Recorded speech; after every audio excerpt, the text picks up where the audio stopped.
Good morning, good evening, whatever time of day it is for you. Welcome to this thing that I do called Thor's Entertainment. I am Thor, and today I'm doing another Fatal Friday video. Fatal Friday being the series I do where I go into the Kombat League for Mortal Kombat 1, and I casually try to get the unique finishers for the main roster and cameo fighters. Those unique finishers being their Brutalities and Fatalities. Tanya and the cameo Sonyablade are being paired up again, and this time I am trying to get the Brutality for Tanya titled Core Sample. And Core Sample is the Brutality version of Tanya's Drill Kick special attack. Now, with Core Sample being the Brutality version of that Drill Kick, there are a good number of ways you can get this Brutality. I'd say that the Drill Kick, and I can't think of the actual name of the special attack, but I would say that the Drill Kick is one of the easiest attacks to combo into, and also similar to Li Mei's charging knee attack that I also don't know the name of. It is surprisingly quick and a good tool to kind of catch people off guard, so you can kind of just hit them with it by itself and you can still activate the Brutality if it depletes the last of their life bar. So yeah, besides Tanya's throw, this is probably one of the easier Brutalities to get for her, but I suppose results may vary. And our opponent this time around in the Kombat League is going to be somebody using Raiden and the cameo Scorpion. Which, as I am thinking about it, that's actually a pairing I don't think I have seen very often, so to whoever my randomly paired up opponent is, points for creativity. I would say for Raiden, more often than not, I'm usually seeing them being paired up with either Kano or maybe a Serena or a Striker. And on not as rare of an occasion, but definitely less than the others, sometimes Jax. Yeah, Scorpion's not really one I see, and definitely like none of the more rare cameos like Darius or maybe Tremor. Like I would definitely consider those towards the bottom of the list for cameos used with pretty much any fighter. At this point, they are basically the unicorn selections in Kombat League. And I guess you could also probably throw Shujinko into that category as well, but I do feel like people have a pocket Shujinko for various matchups, so maybe not necessarily rare as far as combining people with them, but more so rare for getting the right opponent to use a Shujinko against. And I have to admit, my opponent using Raiden is doing a pretty good job of blocking the majority of my attacks, because I don't really feel like I've gotten a whole lot of meaningful combos throughout the entire match that we have started off with here in this set. And it's made even more noticeable because I'm fighting Raiden, and when Raiden is successful blocking a bunch of people's attacks, at least consecutively, his eyes will start to glow with electricity, and it reduces the amount of chip damage that he receives for whenever he's blocking your attacks. So yeah, the block damage is less than normal. So thanks to him being pretty decent at blocking my attacks so far, he is barely taking any damage from me, even including the chip damage. So yeah, I could barely do anything to Raiden, I couldn't really get anything going, and he takes the very first match of this set. It must be hard not knowing your birth family. My Ungari sisters are all the family I need.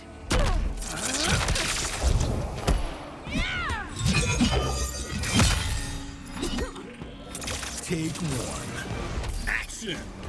And okay, my Ice Queen version of Tanya has not done so well so far in this set. We ended up dropping 2 consecutive rounds in the previous match without taking any wins of our own, and that led to us losing that match, and now we are in match number 2. Yeah, I would say the big factor for the previous one was just how consistently he was able to block my combos, and he gets his unique Raiden buff where he barely takes any sort of chip damage from there, and I just was not doing nearly enough damage to Raiden, which is saying something because I did manage to get him below 30% health in the previous match's second round, and had I just actually had the chip damage, or maybe it's gone for a throw here or there, the result definitely could have been different. I think that was my big takeaway from it as well. If the buff is in place, I need to just get any damage any way I can rather than trying to go for a combo, so at least I can reset that and start getting some decent block damage against him if nothing else. And the throw would be a good way of breaking that up. Now, I don't actually recall how this goes down, but I would not be surprised to see me throwing like crazy against this guy going forward.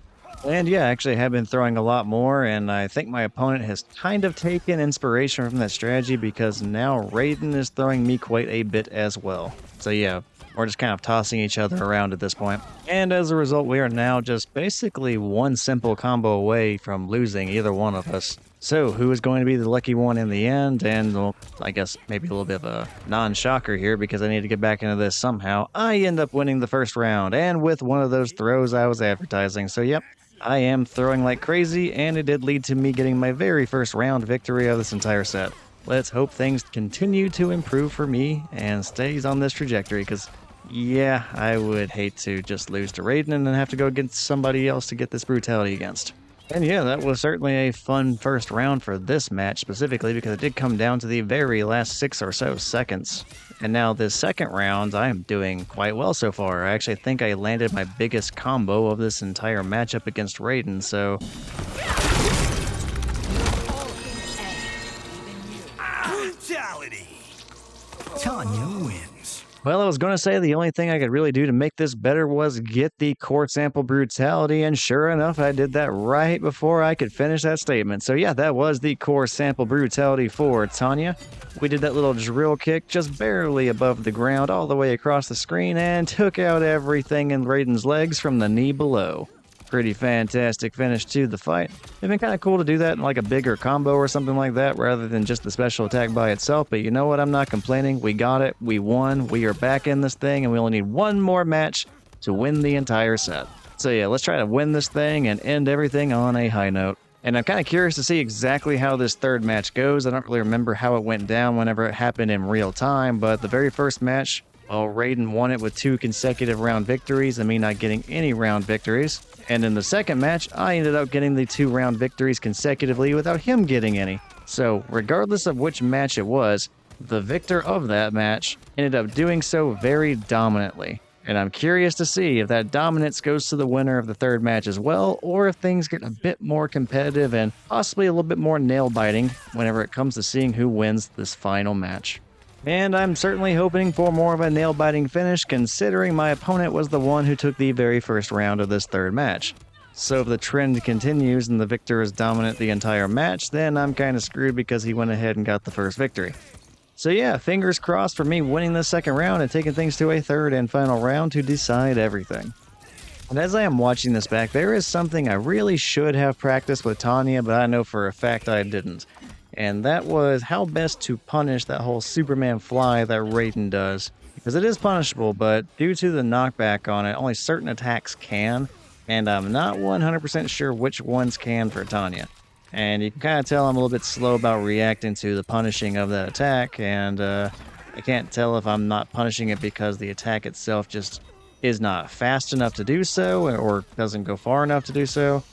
Or if perhaps I'm just being too hesitant and my response is too delayed to actually punish that attack, because there have been a number of times he's busted out that move in this match, and I think also in some previous ones, where I have not punished him for doing so when I definitely could have, and that's just my own fault for not taking this into practice mode and going against Raiden, because Raiden is one of the most commonly picked characters in this game, so more often than not, first thing I do is go against him, Johnny Cage, and a couple other people in practice mode just to see what I can punish and what I can't and how. Didn't do that here though, and it definitely shows. Fortunately, that did not stop me from winning the previous round, because he did that exact attack against me at the very end of that round, and even though I didn't know how to punish it best, I just dashed in and went for a throw. So again, going throw crazy won me that round and has won me some others as well. It seems to be the best tactic so far because it's working. And now we are both below 30% health, and it's going to be a photo finish. Oh, we went fatal blow. I can punish that with a dive kick. I didn't do enough damage for the brutality though. I thought I was going to get it again. So in the end, I just elect to go ahead and do the armored wake up because he's been kind of aggressive throughout most of this match. And sure enough, it connects. And it does just enough damage to defeat Raiden. So it took all the way down to the very last round of the very last match, but I end up taking the entire set with Tanya. I only ended up getting the core sample brutality once, which is unfortunate, but we got it. That's all that matters. We'll be sure to show it one more time at the very end of the outro. That way we can all enjoy it one final time before we part ways on this Fatal Friday. But yeah, even though things could have been done a little bit better and I could have got that brutality more than the one time, this was actually a very fun match that came down to the wire, and that's all right by me. I love for these things to be competitive. It's kind of fun to go back and watch these in hindsight when they are this close. But anyway, I hope you have enjoyed the video, and if you have enjoyed it and the finisher that was on display, feel free to check out some of the other stuff I have on the Thor's Entertainment channel. I do have other finisher videos just like this under the Mortal Kombat 1 online playlist. And I also have some playthroughs of the story modes for some of the Mortal Kombat games as well, if that sounds interesting to you. But anyway, I guess that's all I really have to say. Thank you again for watching this video. Take care. I will see you next time. Brutality! Tanya wins.